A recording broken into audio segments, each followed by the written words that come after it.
인생이라는 것은 예상치 못한 사건들의 연속일 수 있다고 말할 수 있지만 너무 큰 변수들이 많을 거라고는 생각지 못했습니다. 혹시 너무 일러말인 나일지도 모르죠. 평소에 건강이 좋지 않았던 것은 아니었는데 너무 갑작스럽게 찾아온 이별로 많은 걱정이 들었습니다. 아버지의 빈자리보다는 친정엄마에 대한 걱정이 더 컸어요. 친정엄마는 외로움을 많이 타는 성격이셔서 혼자 사는 것을 잘 못했어요. 제 친정엄마를 설명하자면 물망초 같은 사람이라고 할까요? 아버지는 정말 공주처럼 대해주셔서 손에 물 한 방이라도 안 묻히게 해주겠다고 약속했던 그 말을 지키기 위해 노력하셨어요. 친정엄마가 요리할 때 손이 다치진 않을까 심하게 걱정하시던 것이 저에게 많은 인상을 주었습니다. 어디서 뭐라든 자식들이 다쳐서 빨간 약이라도 빠르게 데려오도록 했던 아버지의 모습은 잊을 수 없습니다. 늘 식구들의 안전을 위해 최선을 다하셨죠. 친정엄마의 건강 상태가 나쁠 때는 밤에도 일어나셔서 더 많은 관심을 보였습니다. 나이가 먹을수록 친정엄마는 더욱 공주님 같았죠. 어릴 때부터 샤랄한 원피스를 입고 다니는 모습을 기억합니다. 어디를 가든지 믿음직한 아버지의 보호를 받았던 친정엄마가 그립습니다. 오빠는 가족의 기대와 다른 길을 택한 사람으로 성장하였습니다. 부당한 요구에 불만을 느낀 자식으로서는 어쩔 수 없이 불화가 있었습니다. 오빠는 군대를 다녀온 뒤 미국으로 유학을 떠나 결국 연락이 두절되었습니다. 이에 친정엄마와 자매는 오빠의 안부를 걱정하며 미국으로 찾아가야 하는 상황에 처했습니다. 엄마는 우려와 걱정으로 가득 차 있었지만 자매는 냉정하게 상황을 판단하며 경찰의 조사를 기다리는 것이 옳다고 말했습니다. 오빠의 행방을 찾기 위한 노력과 가슴 아픈 마음이 담긴 이야기입니다. 그 사람은 정말로 똑똑한 사람이었다. 학창 시절에는 항상 우수한 성적을 거두어 수능을 포기하고 군대에 들어가기로 한 결정에 가족 모두가 놀라워했다. 군대에서 영어를 공부하며 미국 대학에 진학하기 위한 준비를 해놓은 이야기를 듣고 마음속으로 두 번째 경악을 했다. 가족의 지원을 받아 떠난 오빠가 연락이 두절되자 가족들은 대단히 좌절했고 결국 경찰에 신고하기까지 했다. 그리고 오빠가 연락을 통해 돌아오지 말라고 요청했을 때 어떻게든 살아가려고 한다는 말을 듣고 말없이 고통을 안고 있었던 가족들. 무언가 불평하지 못할 만큼 큰 배신감이었을 것이다. 이후 친정엄마는 저에게 집착하게 되었는데 그 이유는 남은 아이가 저뿐이기 때문이었다. 하지만 저는 나가 놀고 싶고 친구들과 여행을 다니고 싶은 나이인데 집에 묶여 있어야 하는 상황에서 저의 마음을 어떻게 이해할 수 있겠는가. 시간이 흐른 만큼 답답한 마음을 참아야 했어요. 저는 오빠처럼 공부를 잘하는 편은 아니었지만 서울에 있는 4년제 대학을 졸업했습니다. 대학을 다니는 동안 남들이 다니는 교환학생 3개월 프로그램에 참여해보지 못했어요. 교수님의 추천으로 무료 교환 프로그램의 지원 대상에 오른 적도 있었지만 가족의 반대로 인해 참여하지 못했죠. 특히 어머니께서는 언젠가 제가 갑자기 사라져버릴까 두렵다며 제 곁을 떠나지 않으려 했습니다. 결혼을 하기로 했을 때도 마찬가지였어요. 이미 결혼을 한 뒤라면 나랑 함께 시간을 보내고 여행도 다니면서 즐겁게 살았겠지만 우리 엄마께서는 한편으로는 계속해서 매달리시죠. 정말 이런 식의 시집을 보내야 할지 모르겠어요. 우리가 시집을 보내야 할 시기가 온다면 나도 외로울 것 같아서 그런 식의 말을 하기도 했죠. 요즘에는 30 중반이 넘어서도 결혼을 하는데 난 왜 이렇게 일찍 시집을 가려고 할까요? 제가 결혼식을 치를 때 정말 대성할 정도로 친정엄마가 울었어요. 결혼식에서 친정엄마의 눈이 붕어처럼 부어 있었죠. 그런데 친정아버지께서는 계속해서 친정엄마를 풀어주셨던 걸 생각하면 혹시 나도 지금 노처녀로 남아있을 수도 있었겠다 싶어요. 결혼을 하면서도 친정엄마와의 관계가 아주 어렵고 복잡했지만 어떤 식으로든지 친정아버지께서 계속해서 우리를 돌볼 수 있었기 때문에 나도 재미있는 신혼생활을 즐길 수 있었습니다. 유지하면서 살아올 수 있었어요. 남편도 친정엄마 때문에 개고생을 했을 거라고 생각했어요. 친정엄마는 사소한 일이 생기면 저를 찾았고 바쁘면 남편에게까지 전화를 해달라고 했어요. 남편은 매우 고생한다고 하지만 친정아버지가 중재자 역할을 해줘서 견뎌냈고 그러다가 갑자기 심장마비로 돌아가셨어요. 그때 정말 막막했어요. 친정엄마는 이 사실을 받아들이지 못해 3번이나 혼절했죠. 남편도 걱정했고 우리 아이들은 5살과 3살이었기 때문에 집중해야 할 시기였죠.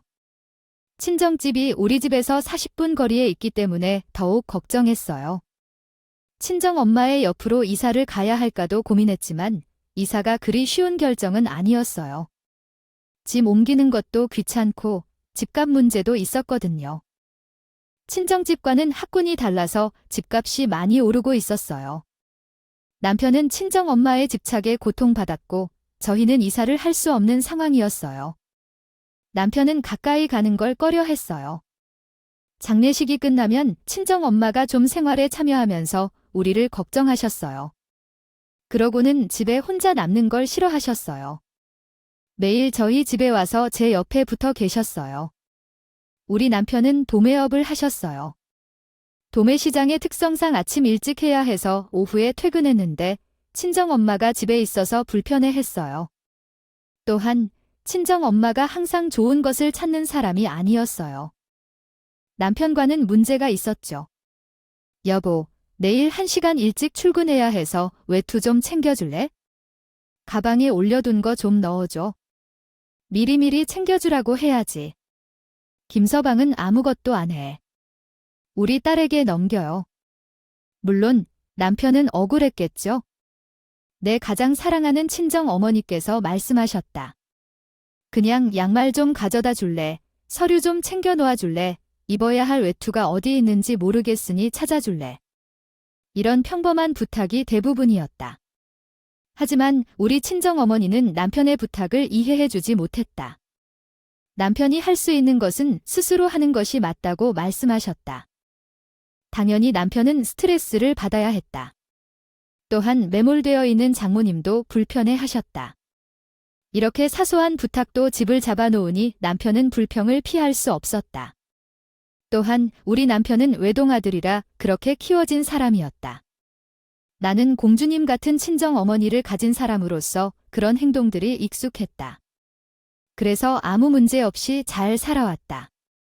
하지만 친정 아버지께서 돌아가신 후부터 친정 어머니는 삐걱거리기 시작했다. 하루 종일 우리 집에 머물러 저녁 늦게 집으로 돌아가는 친정 어머니 덕분에 남편은 많이 고생했다. 남편은 집에서 친정엄마를 보느라 많이 고생했다. 1년간 매일같이 친정어머니가 찾아왔다. 아이들은 어마어마하게 좋아했지만 우리 남편은 겉돌기 시작했다. 집에 와도 친정어머니의 잔소리만 듣고 그랬으니 누구나 그렇게 할 수 있었다. 아무래도 시댁에서의 존재는 많이 한계를 경험했다. 처음 결혼했을 때 신혼집 전세가 제 명의로 들어왔다. 우리 시아버지는 전세금을 전부 도와주셨고 우리 시댁은 우리 살림에 도움을 줄 수 없는 집이었기 때문에 더 그랬었습니다. 그나마 남편이 가죽 도매상을 하면서 돈을 꽤 벌어와 생활비를 보태주고 있는 시댁이 있기에 시댁에서도 저한테 잔소리를 할 수 없는 상황이었습니다. 사모님께서 우리 아들 집에 오실 거라는 이야기를 들었습니다. 그래도 부부가 서로를 이해하고 존중하는 시간이 필요하지 않을까요? 죄송합니다. 주제에서 벗어났습니다. 아들의 집이라니 그 집은 우리 남편이 지은 딸명의 집인데요. 우리 딸 집에 가는 게 이상한 일이 아니겠습니까? 그게 사회적으로 부조리하진 않을까 걱정되어 그랬습니다. 제가 걱정을 품었을 뿐입니다. 저도 며느리에 대해 염려가 됩니다. 그렇다 하더라도 합가를 해야 할 상황도 아니고 같은 생활을 하고 있어서 가족들끼리 보내는 시간이 부족하지 않을까 생각이 들었습니다. 주절주절 많이 말했죠. 사위가 불편해한 것도 아니고 그리고 사돈께 말씀하셔서 죄송합니다. 우리 집에서 해준 딸의 집에 가는 것만인데 시댁에서는 물론 찍소리를 못했습니다. 남편의 마음도 이해가 갔어요. 아니, 장모님께서 그렇게 말씀하시면 우리 집에서는 어떻게 생각할까요? 집감을 모두 보내야 할 텐데 왜 그렇게 불편해하시는 걸까요?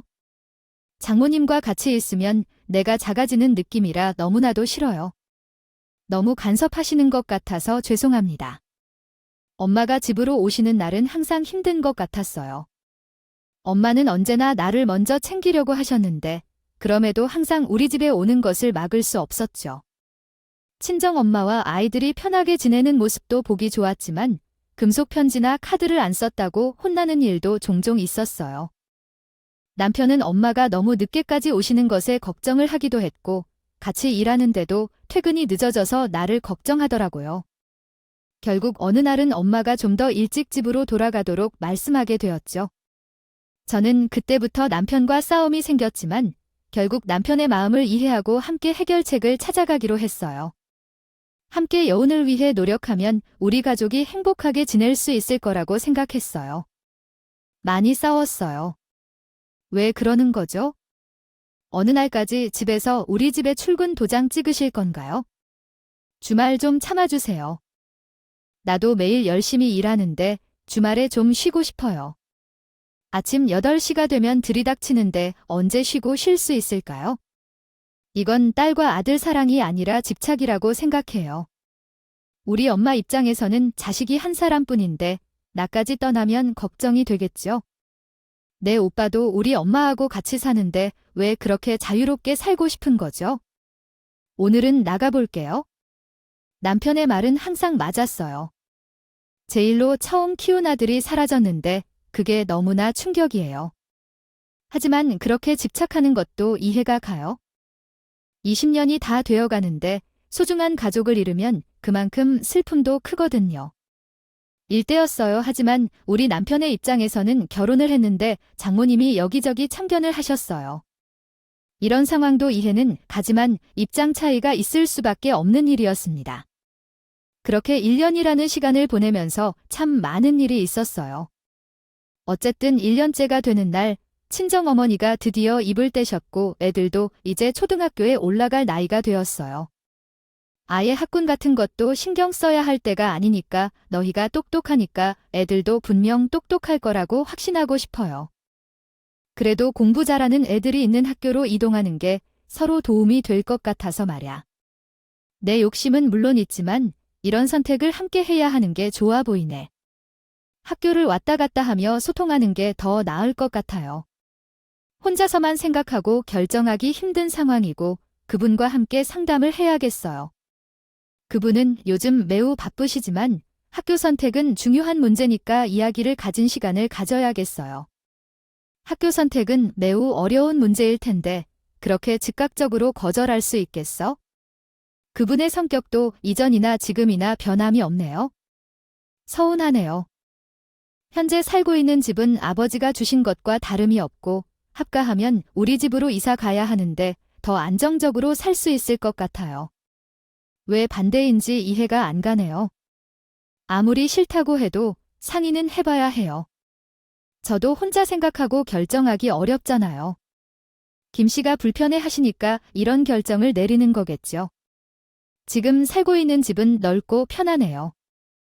직구하는데 필수라는 초프 아파트 아니겠니? 초등학교도 보내기 쉽고 말이야. 중고등학교도 이름만 되면 알만한 학교들로 쭉 깔려 있는데 애들 생각은 안 할 거야. 애들 미래를 생각해서라도 움직여야지. 그애 퇴근하고 오면 한번 이야기해 볼게요. 아이 근데 모르겠어. 그애 직장이 엄마네 집에서는 조금 떨어져 있잖아. 출퇴근이 쉬운 게 아니니까 고민 좀 해볼게요. 저는 차마 남편에게 입이 떨어지지가 않아서 며칠을 고민하다가 결국에는 친정엄마가 합가를 하자고 한 이야기를 꺼내게 되었어요. 남편이 반대를 할 것이 뻔했기 때문에 괜한 싸움이 날 것 같아서 말을 하고 싶지 않았는데 남편의 입에서는 한숨과 함께 의외의 말이 쏟아져 나가기 시작했어요. 언젠가는 이런 이야기를 할 거라고 생각하긴 했어. 솔직히 지금도 마리아 합가를 한 거나 마찬가지인 상태 아니야. 난 그런 거 같은데 내가 고민을 조금만 더 해볼게. 아이 나도 당연히 엄마한테는 안 될 것 같다고 말을 하긴 했는데 엄마 말에도 일리가 있더라고. 애들 미래 생각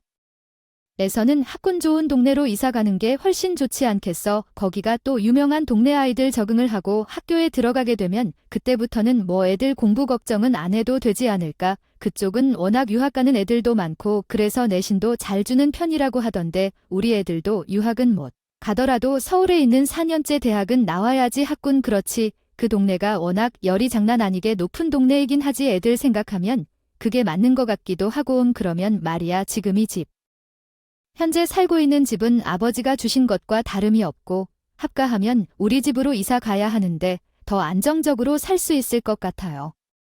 왜 반대인지 이해가 안 가네요. 아무리 싫다고 해도 상의는 해봐야 해요. 저도 혼자 생각하고 결정하기 어렵잖아요. 김 씨가 불편해 하시니까 이런 결정을 내리는 거겠죠. 지금 살고 있는 집은 넓고 편하네요. 전세금 관련 이야기는 항상 복잡하고 민감한 문제입니다. 전세금을 가지고 가는 것이나 받는 것은 조율에 따라 다를 수 있습니다. 대개의 경우 이사를 가게 된다면 전세금은 현재 거주하는 집을 떠날 때 돌려줘야 합니다. 하지만 상황에 따라 장모님이 전세금을 가지고 가도록 합의할 수도 있습니다. 이런 상황에서는 가계 결정에 따라 돈을 제공하거나 받을 수 있습니다. 또한 가족 간의 상호 합의가 필요하며 돈이라는 문제로 다툼이 생기지 않도록 조심해야 합니다. 이렇게 전세금 관련 이슈는 결국 가족 간의 유대관계와 상호 의견을 중요시하는 것이 가장 좋은 해결책이 될 것입니다. 부부 사이에서 재산 문제가 논의되었습니다. 남편은 돌아가면 재산이 아내에게 넘어갈 것을 알고 내 이름으로 큰 돈들을 넘겨주고 집을 내 명의로 돌려줄 것을 제안합니다. 하지만 아내는 이를 부당하다고 생각하며 자신의 견해를 남편에게 피력합니다. 결국 이 문제는 남편과 아내 간의 갈등을 빚게 되었습니다. 학과를 하는 것이 맞을까 싶네요. 가족들이 모두 상생할 수 있는 방법이 없을까 생각했었는데 당신이 그렇게 말씀하니 또 고민이 되네요. 당신에게 너무 무심했던 것 같아서 송구스럽네요. 당신 사업이 어렵다는 것조차 몰랐던 제 무관심에도 놀랍네요. 정말 미안해요. 당신도 아이들과 장모님을 돌봐야 할 시간이 많이 부족했겠지만 잠자고 출근하는 일에 바쁜 나머지 우리 부부 사이의 대화가 많이 부족했나 봐요. 저도 당신에게 힘든 점을 털어놓지 않은 게 있었던 것 같아요. 그래도 미안한 마음은 어쩔 수 없네요. 그럼 이런 건 어때요? 엄마가 친정집을 내 이름으로 주기로 했었지만 그 집은 당신 이름으로 옮기고 장모님이 계시는 집은 제 이름으로 받자는 거요. 그래도 괜찮을까요? 어차피 가족 재산이니까 괜찮지 않을까요? 당신 이름으로 하고 집 담보 대출을 받아서 빚을 일단 갚으면 일어서 다시 시작할 수 있지 않나요? 같이 힘내서 살 수 있으니까요. 부부라면 함께하는 게 맞을 텐데 누구 이름으로 소유하고 있어도 상관없지 않을까요? 당신이 우리 엄마를 위해서 집에 늦게 들어오고 주말에 자주 나가시는 걸 제가 다 알고 있는데 미안하고 감사하다고 말하니까 당신 이름으로 옮기는 게 더 좋을 것 같아요. 그 말에 솔직히 많이 호감이 가네요. 저도 지금 돈이 급하게 필요한 상황인데 제 이름으로 주는 것이 정말로 가능하다면 당장 준비할 수 있을 것 같아요. 아이들한테도 솔직히 말씀해야겠어요. 더 좋은 환경 요인이 주어지는 것이며 장모님도 당신과 함께 있을 수 있기 때문에 좋은 것입니다. 당신과 장모님 둘 다 많은 돈을 받을 수 있으니 서로에게 좋은 것이죠. 친정 엄마와 함께 사는 조건에서 친정집을 남편의 명의로 바꾸는 것이 어려운 것일까요? 그래서 남편의 명의로 친정집을 바꾸기로 했고 친정 엄마에게도 말씀드렸습니다.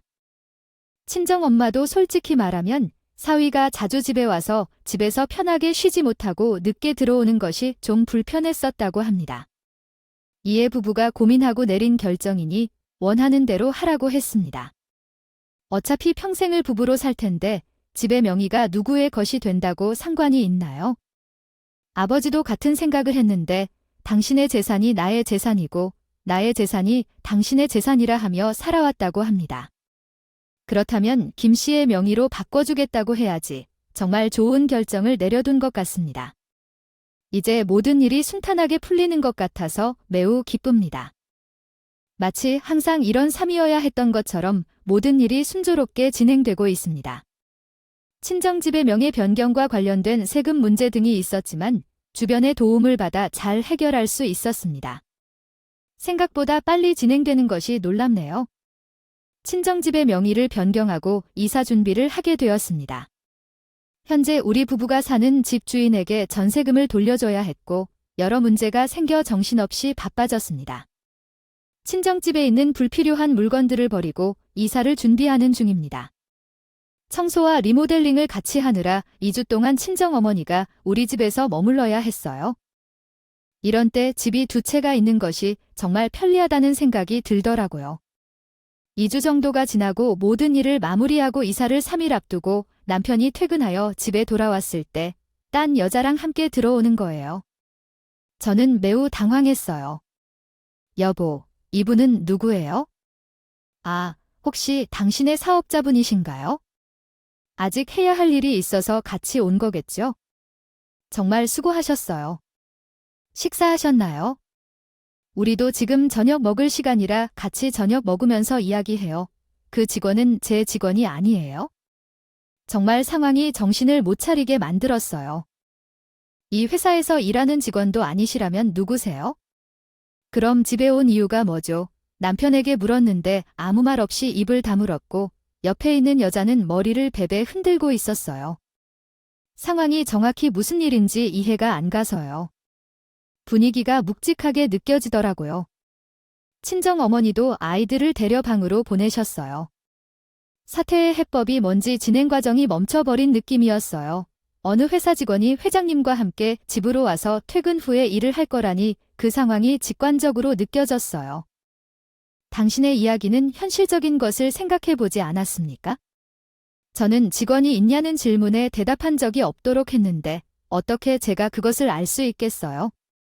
여기는 왜 오신 거고 우리 남편과 어떤 사이인 건지 집까지 와서 비아냥을 부리시는 이유가 뭔지 알 수 없어요. 누군가의 집에 오면 예의는 지켜야 한다면서도 내 말을 암시할지도 모르겠으니 솔직히 얘기해야겠네요. 지금 제 남편이랑 만나는 여자예요. 웃음을 짓며 이야기를 하던 저도 갑자기 멍해졌고 어깨를 감싸는 그 모습을 보며 모든 사람들이 얼음처럼 굳어버렸어요. 상당히 혼란스러웠습니다. 그러나 더 괴로웠던 건 그 다음이었죠. 갑자기 그 여자의 어깨를 감싸며 앞에서 크게 웃기 시작했는데 부인이 앞에 있는데 왜 다른 여성의 어깨를 감싸는지 그의 웃음소리는 더 이상이라고 생각했습니다. 호탕한 그 여성은 다이렉트로 말했어요. 나 자신이 아름답다고 미쳤다고 말하고 싶어 했습니다. 오랜만에 진심으로 웃었습니다. 당신은 나를 행복하게 만드는 사람이다. 당신과 만나는 건 정말 큰 기쁨이다. 먼저 하는 짓이나 하는 말이 뭔 하길래 지금 무슨 얘기를 하고 있는 거야?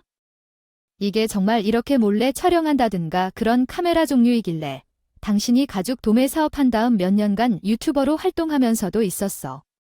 이게 사실이라고 생각해도 돼. 그러나 이런 뻔뻔한 식으로 그 상대를 집으로 불러들여서 불륜을 저지르는 건 정말 억울한 일이야. 여기에는 우리 어머니도 있고 아이들도 있는데 왜 하필 내가 이런 짓들을 저지르는 거야? 내가 어떻게 하면 되나? 왜 내가 바람 피운다는 사실을 다 들키고 싶을까? 너무 달라. 그냥 냅둬야 돼. 옆에서 침묵을 지켜야 해요. 그런데 무슨 사람이 그 여자가 내 옆에서 나랑 만난 여자라고 하는 것도 말이 안 돼. 지금이야 아니지만 우리가 만난 것도 벌써 1년이 넘었잖아. 너 지금 무슨 말을 하는 거야? 날 알면서 그런 소리 하는 거야? 지금 아이들 방에 있잖아. 뭘 어떻게 하는 거야? 난 당신이 바람 피운다는 건 알겠지만 그렇다 쳐도 어떻게 내 여자친구를 집에 데리다가 이딴 소리를 하는 거야? 당신 미쳤어. 정말 미쳤어. 내가 미친 것 같아. 내가 기무하고 기다려온 그날을 알아서요. 얼마나 기다렸는지를 몰라요. 언제 갑자기 100을 넘는 집이 내 손에 들어와서 미친 것 같아. 진짜게 미쳤어. 내가 미쳐버린 것 같아. 함께 신혼집 얻어주셔서 고마워요. 신혼집이라니. 한순간에 이렇게 많은 일이 한꺼번에 벌어진다니. 내 입은 그만큼 가득 차 있어? 나 이해가 안 가. 지금은 뭐라고 말해도 이해할 수가 없어. 내 앞에서 신혼집이라니. 어째서야? 혼란스러워해서 별로 도움이 안 돼요. 무슨 이야기인지요. 말하는 거야 그냥 이해력 자체가 딸리는 거 아니야. 잃어버린 오빠는 그렇게 공부를 잘했다고 하더니만 너 왜 그래? 하긴 그렇게 똑똑하니까. 이 진절머리 나는 집구석을 일찌감치 탈출했지만 매일같이 쳐들어와서 제가 오갈 곳 없이 방황을 하니까 이 여자가 제 옆에 떡하니 굴러 떨어지더라. 그래 얼마나 고마운지. 장모님이 덕분입니다. 아, 제가 바람도 피울 수 있고 게다가 집까지 떡하니 생기게 되었으니 장모님께 평생 절하면서 살겠습니다. 지금 그러니까 우리 엄마가 매일같이 집에 있으니까 하루 종일 밖에서 시간을 보내다가 저 여자랑 바람 피웠다 이 말이야. 아니지, 솔직하게 말해봐. 그저 우리 엄마는 핑계거리였던 거 아니야? 애초에 저 여자랑 바람 피운 거야? 이때다 싶어서 우리 엄마 탓으로 밖에서 시간을 보내다가 눈 맞은 거라고 핑계대는 거 아니냐고. 그게 지금 중요해. 결과적으로만 보면 장모님 탓으로 불편해서 바깥에서 바람 피웠다 이거지. 순서는 하나도 중요한 게 아니라고. 바람을 피운 거기 때문에 집까지 떡하니 굴러 들어왔다 야. 세상에 이렇게 운 좋은 남자가 어디 있겠어. 장모님이 합가하자고 말을 하길 얼마나 기다렸는지 알아.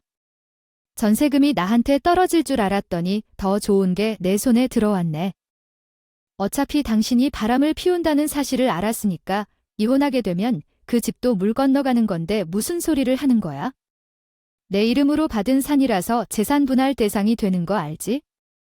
당신 이름으로 받았으면 중요 재산이라 재산분의 대상이 안 들어갔을 텐데. 집 명의를 받아내더니 이혼을 해봐야 나는 이득이라 이 말이야. 10억 원 이상의 아파트가 내 손에 들어왔는데 위자료가 얼마나 나올지 생각해보면 아마 5천만 원도 안 나올 거야. 내가 나와 살 때 돈을 벌기로 결정했어. 아니면 재산을 나눠야 했어. 내가 이 집에 아무런 영향도 주지 않았으니 재산 분할할 때도 별로 받을 게 없을 거야. 나는 꼭 이걸 알아주겠지? 정말 대단해. 나는 넌 내가 누군지 모르고 우리 부부로서 살아온 걸로 생각했는데 정말 충격이야. 그래서 넌 이런 날이 올 줄 알고 숨어서 우리를 속인 거야? 나를 속여서 집을 줬는데 그렇게 해서 좋았겠지? 응, 그래. 이제야 조금 이해가 가. 이 아파트 위치도 좋은 학군이라고 해서 내놓기만 하면 팔린다더라. 앞으로 문제 없이 살 거야. 중요한 건 돈 문제만 없으면 돼. 10억 원이 넘는 아파트가 내 손에 있는데 돈을 벌어도 만질 수 없는 게 정말 황당해. 정말 말도 안 되는 일이라고 해도 법적인 조치를 취할 수 있는 거야? 내가 자유롭게 선택하게 둘 테니까 법에 대해 아는 사람이 있을 거야?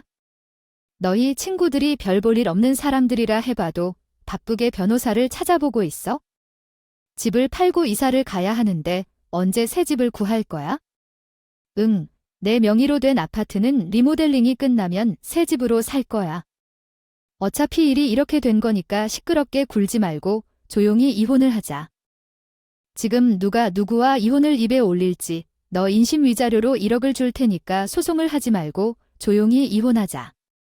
너의 현녀를 데리고 신혼집에서 사는 건 아닌데 우리 엄마 집에서 무슨 소리를 하는 거야? 인심 한 번 더 쓸 테니까 장모님이 좋아하시는 음식을 잘 만들어서 드릴게. 우리 집에서 살면 모시고 챙길게. 이런 소송은 지옥으로 떨어질 것이라고 법적인 조치를 취할 줄 아는 사람이 있으니까 조용히 해결하자. 인터넷에 무료로 법률 상담소가 있다는 걸 어디선가 들었다. 내가 아는 변호사가 있는지가 궁금해서 남편에게 전화를 걸었다. 그는 빌라 하나를 사기 위해 1억을 주겠다고 했다. 물론 앞으로 생활에 영향을 끼칠 수도 있지만 어떻게든 잘 해낼 수 있을 것이라 생각했다. 그런데 남편은 모르는 사실이 있었다. 나는 댁이 있고 그 사실에 기대서 황당한 상황을 조성하기로 했다. 그래서 박 검사님 친동생이라며 전화를 걸었고 남편을 속이기 위해 검사인 척을 했다. 남편은 황당해하며 나를 의심했지만 나는 계속해서 쇼를 이어갔다. 그러나 남편은 사기라고 생각하고 나를 비웃었다.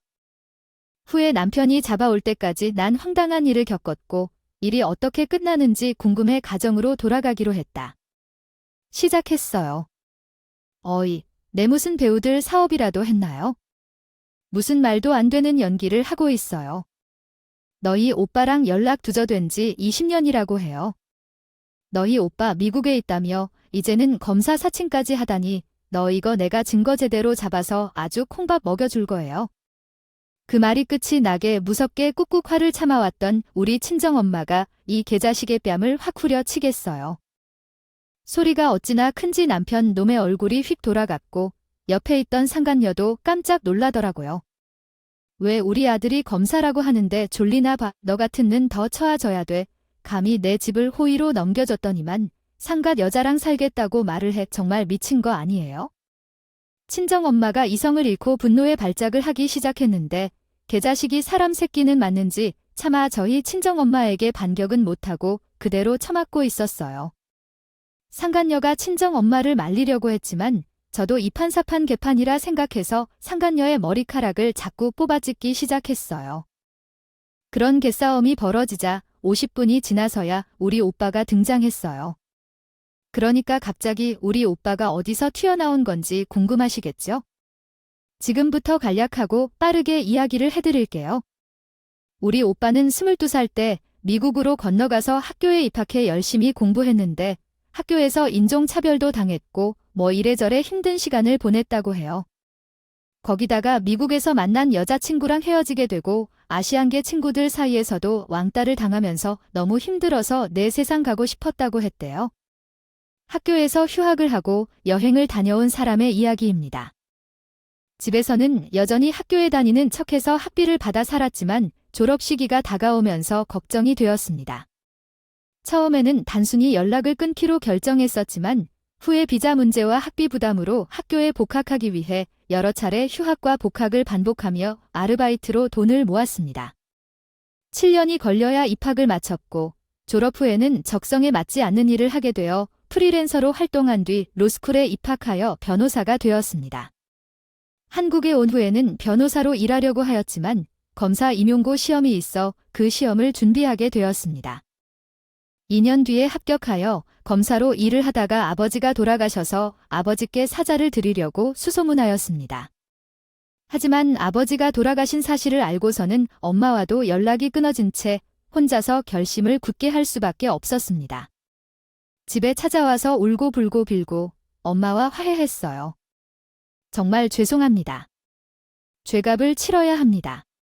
부모님의 기대가 너무 힘들었고 미국 생활은 지옥 같았어요. 어린 완성되지 않은 어른이었던 시기 충동적으로 행동했습니다. 부디 용서해 주세요. 고생 많았습니다. 한국으로 돌아와서 다시 끈끈하게 붙어 있자고 말했습니다.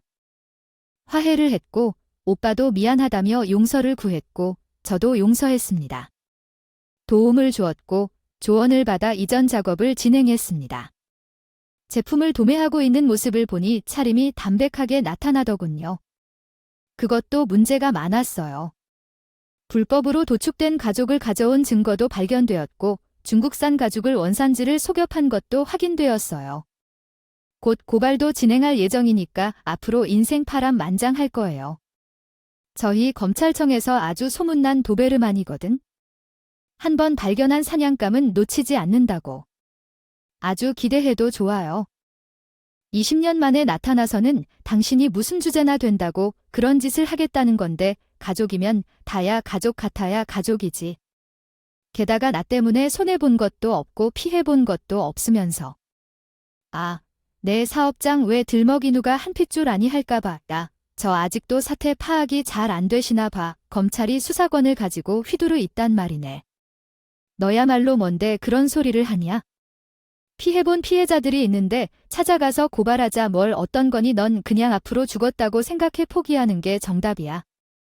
내 가족에게 상처를 주었다면 당연히 책임을 지어야지. 엄마도 그렇고 너도 그렇고. 저 망나니 같은 인간한테 제대로 벌을 주고 싶으면 앞으로는 내대로 따르기만 해. 든든하게 말을 해주는데. 아, 당연히 저랑 엄마는 고개를 끄덕였어요. 그때부터 마치 미리 준비한 것 같은 사람인 것처럼 오빠 힘으로 사건을 파헤치고 순서대로 정리하기 시작했어요. 처음에는 명반 소송부터 진행했는데 와, 검사인 오빠가 있으니까 엄청나게 든든했어요.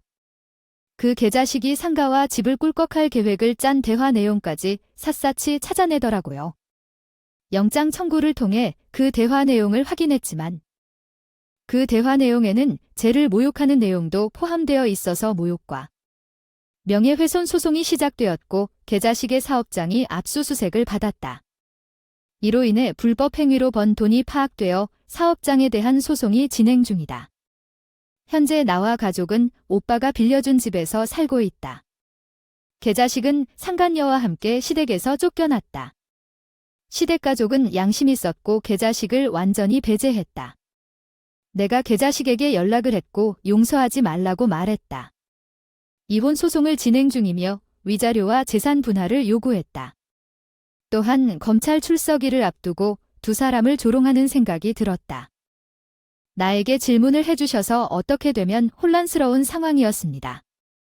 재판 과정에서의 이야기인데 상대방은 망연자실하게 되어 도망갔다고 합니다. 제가 어리석었다고 생각했어요. 장모님이 집을 주신다고 했을 때 그냥 받고 감사하게 맞춰야 했는데 매를 들었습니다. 그녀가 망해버리고 도망갔고 나는 사업과 집을 잃고 위자료도 내어야 했습니다. 죄송합니다. 이런 상황에 놓였다면 어떻게 기억을 잊을 수 있겠습니까?